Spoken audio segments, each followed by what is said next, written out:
This video will contain one pretty major spoiler for Xenoblade Chronicles 1, so if you've never played it before and want to go into Definitive Edition blind, don't watch it, otherwise watch it. I like ad revenue. So, I didn't actually know about this until yesterday, but Monolithsoft was actually founded on October 1st, and yeah, I know, it's probably October 2nd for most of you when you're watching this, but when I'm recording it, it's still the 1st in my time zone, and according to YouTube, the majority of my subscribers are in North America, so I'm still counting this. But anyway, their official website has actually opened up a special page for the 20th anniversary, and includes with it 2 new pieces of artwork, as well as a few comments from various employees of the company. The big thing that I want to talk about here, because this is basically just going to be like, hey guys, guess what, Monolith turned 20. There's not going to be any big information that could potentially tease new projects or anything here, I'm going to say that outright. But I just want to look at some of the cool new stuff that we got, just because it's cool. So, the main thing, and the thing you've been seeing on the screen already, that people are interested in, is this super awesome crossover art for the 20th anniversary. Now, there are a few cool things about this, but let's just talk about this for a minute. There is so much fan service for games that people didn't think they would see anything from again. Because you got the obvious Xeno characters. I'm going to point them out just quickly in case you haven't played all the Xenoblade games, or stuff. So, I guess we'll just go top to bottom, left to right. You got Jin, Malos, Tatsu, who is the smallest Napon, which is acceptable. Monopon, who is not from an actual Xenoblade game, but is just sort of a mascot for Monolith Software. Then, below you got Mithra, Laura. Laura and Jin are actually there, counting Torna as a separate game, because they have a list of the chronology of games they've published, and they do actually, or games they've made, they haven't published stuff, because Nintendo and Bandai Namco, but you know what I mean. And they do actually list Torna as a separate game, so that's, I guess according to the developers, Torna is a separate game, but I'm going to lump it in with Xenoblade 2 for the most part. But you got Mithra, Laura, Pyra, Nia, Fiora in her Mechon form, which, yeah, I'm kind of annoyed about this. I would be less annoyed if there wasn't a remaster of Xenoblade 1 coming out within a year of this being posted, but what are you going to do? Melia giving a Starlight kick to the universe. Then below that, you got Rex and Shulk back-to-back, which is cool, and their swords are making a nice shape. Then Elma and Lyn, and below at the bottom, you've got Shion and Cosmos taking the place of honor, because I think Xenosaga 1 was the first Monolithsoft game, like, after they made Monolithsoft and weren't just a branch of Squaresoft. And also being the franchise that a lot of the games here's success are built on. And then, on the bottom, the better-liked Napon of Tora and Riki. In addition to that, though, there are a bunch of other characters that aren't from Xeno anything, but are from games Monolithsoft made, so it's cool that they're represented here. There's 2 characters from each Baten Kaitos game, 2 characters from Somabringer, a guy from Disaster Day of Crisis, which I don't think even came out in North America, and, probably the most surprising, the OC characters from the crossover games Monolith developed, Projects Cross Zone, and Namco Cross Capcom. So I guess these characters technically are owned by Monolith. I wouldn't be too sure about that, but it's really cool that, like, OC characters from crossover games are getting represented here alongside big mainlining stars like Shulk and Cosmos. So that is legitimately pretty cool, even if the only games represented here I've played are the Xeno games. Other elephant in the room, there is no Xenogears here. And yes, that is because Square Enix owns Xenogears, but also, technically, although it's the predecessor to everything on here, including Xenosaga, which is represented, Xenogears was not developed when Monolithsoft was a thing.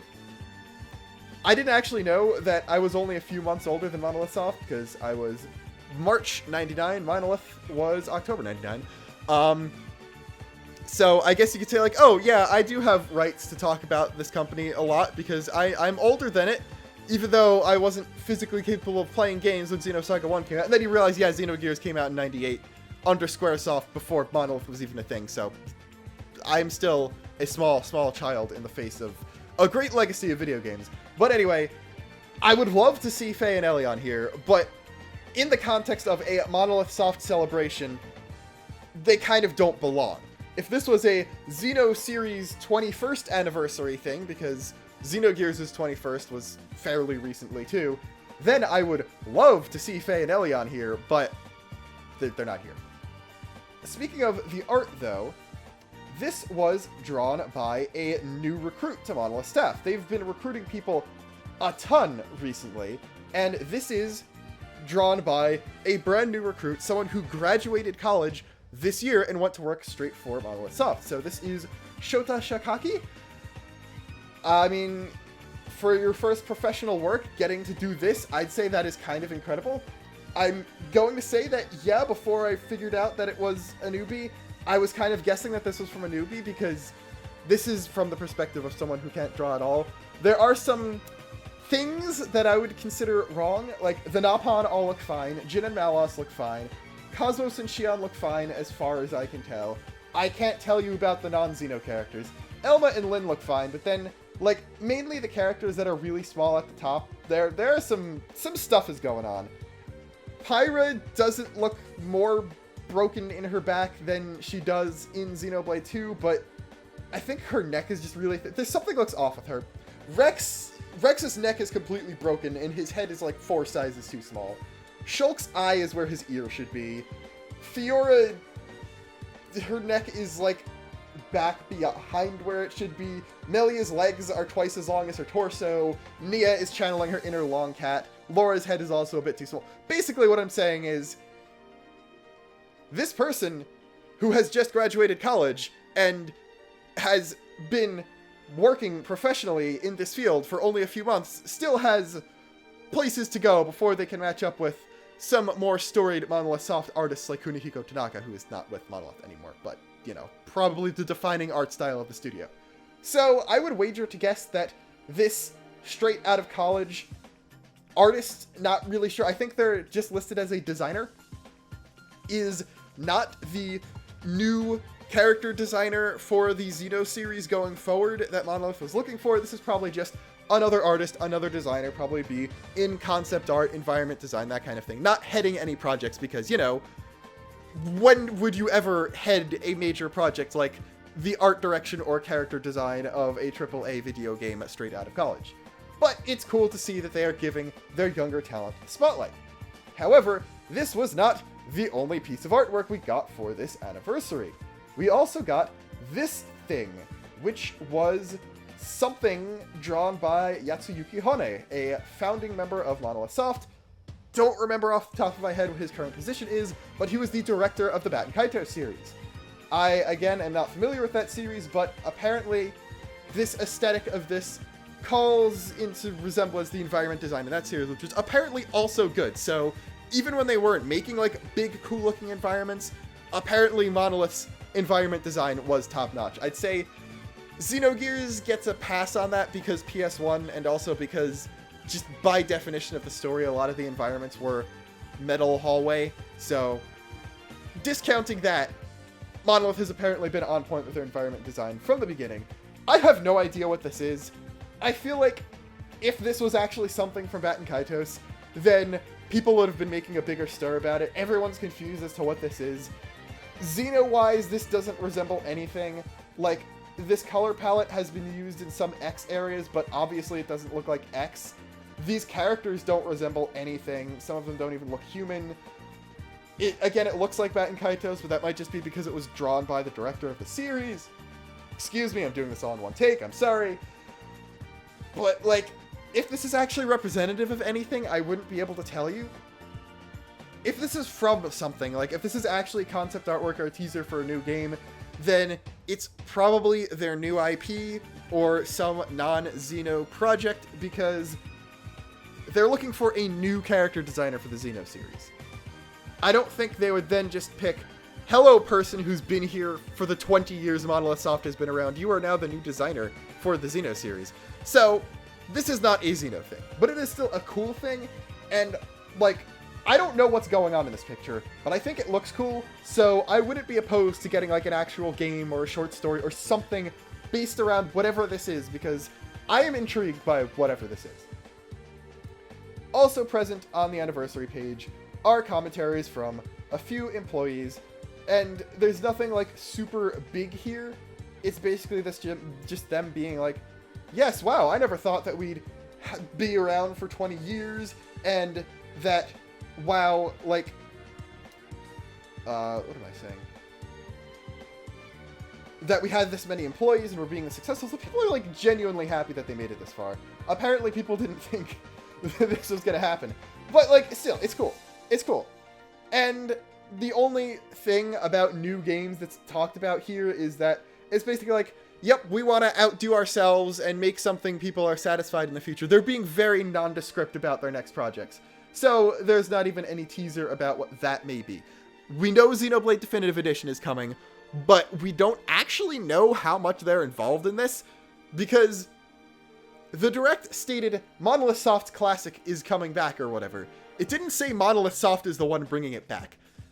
I would be very surprised if they don't have some role in this, especially because it seems like more content is being added, and the Bionic Shoulder, which is a thing originally designed by them. So they're definitely doing something, but we don't know how much they're doing, and we do know they have multiple other projects in the work besides, well, we know they're working on New Horizons. We know they're working on Breath of the Wild 2. They probably have at least one other Monolithsoft game in the... Okay, like if there's a Splatoon 3 out, they would not be working on that because the Splatoon and Animal Crossing teams are the same team. So the guys who worked on Splatoon 2 and the Octo expansion are working on New Horizons right now. I corrected myself. But yeah, I'm just going to double check. Xenoblade Definitive Edition is it not listed on their website? I don't think it is. I'm just scanning here in the middle of it, but yeah, it does not look like Xenoblade Definitive Edition is actually listed on their website, which is very interesting because their recruitment pages for New Zelda, New Xeno are there, but not the actual New Xeno game that's coming out. So that leads me to believe that maybe they're just doing like an overseeing role. Like they got Takahashi in there, like, yep, these are the things you need to add. And they got like a few designers who worked on that game. So if you don't want it to be changed much, that leads me to believe it's not actually going to be changed much. And that it's just going to be additions. But that also leads me to believe that, yeah, there's also another brand new Xenoblade game being worked on at the same time as this. So my crackpot conspiracy theory is that 2020 Xenoblade Chronicles 1 Definitive Edition, 2021 Xenoblade Chronicles X Definitive Edition, 2022 Xenoblade Chronicles X2 or Xenoblade Y or whatever you want to call it, something stupid probably. But yeah, I don't think that's actually going to happen. We're probably going to get Definitive Edition 2020, maybe a different game. Well, actually we're probably just going to get DE and Animal Crossing in 2020. I couldn't see them releasing like 3 big games, because Animal Crossing's been in the work for a while. Xenoblade is a Xenoblade game. Like, I don't care if a lot of people who like the series have played Xenoblade 1 already. It's still a big game. There are a lot of people who haven't played it yet who are going to be getting it. Unless it's like a smaller budget title or just shorter type game in general. Like, I could see their action RPG not being Xenoblade in length. Then maybe, but I wouldn't be surprised if we don't see anything beyond that until 2021. But yeah, happy birthday, Monolithsoft. I'm feeling old, even though I didn't really know about you until a few years ago, but here's to many more years to come. One of the developer things said, yep, 25th is next, so hopefully by then we'll actually get to see Faye and Ellie in the anniversary picture. I think that would be pretty cool. Please, Square Enix, like, collaborate or just give the rights of Xenogears to Monolithsoft. Please, like, I actually kind of trust you to make decent games now. I'm playing Dragon Quest XI again now that it came out on Switch. I didn't get very far when I had the PS4 version. I'm actually liking it. So, like, Square Enix, you can make good RPGs. I believe in you. Like, you're redeeming yourself in my eyes. Just, like, collaborate with Monolithsoft so you don't screw up the story. Basically, Xenogears' gameplay wasn't something huge to write home about to begin with. You could totally improve it in a modernized version of the game. Just don't screw up the story, basically. Also, give Satan, Setith's voice actor from Three Houses. I can't unhear his dialogue in that exact voice anymore. It fits too well. Goodbye, this video's over.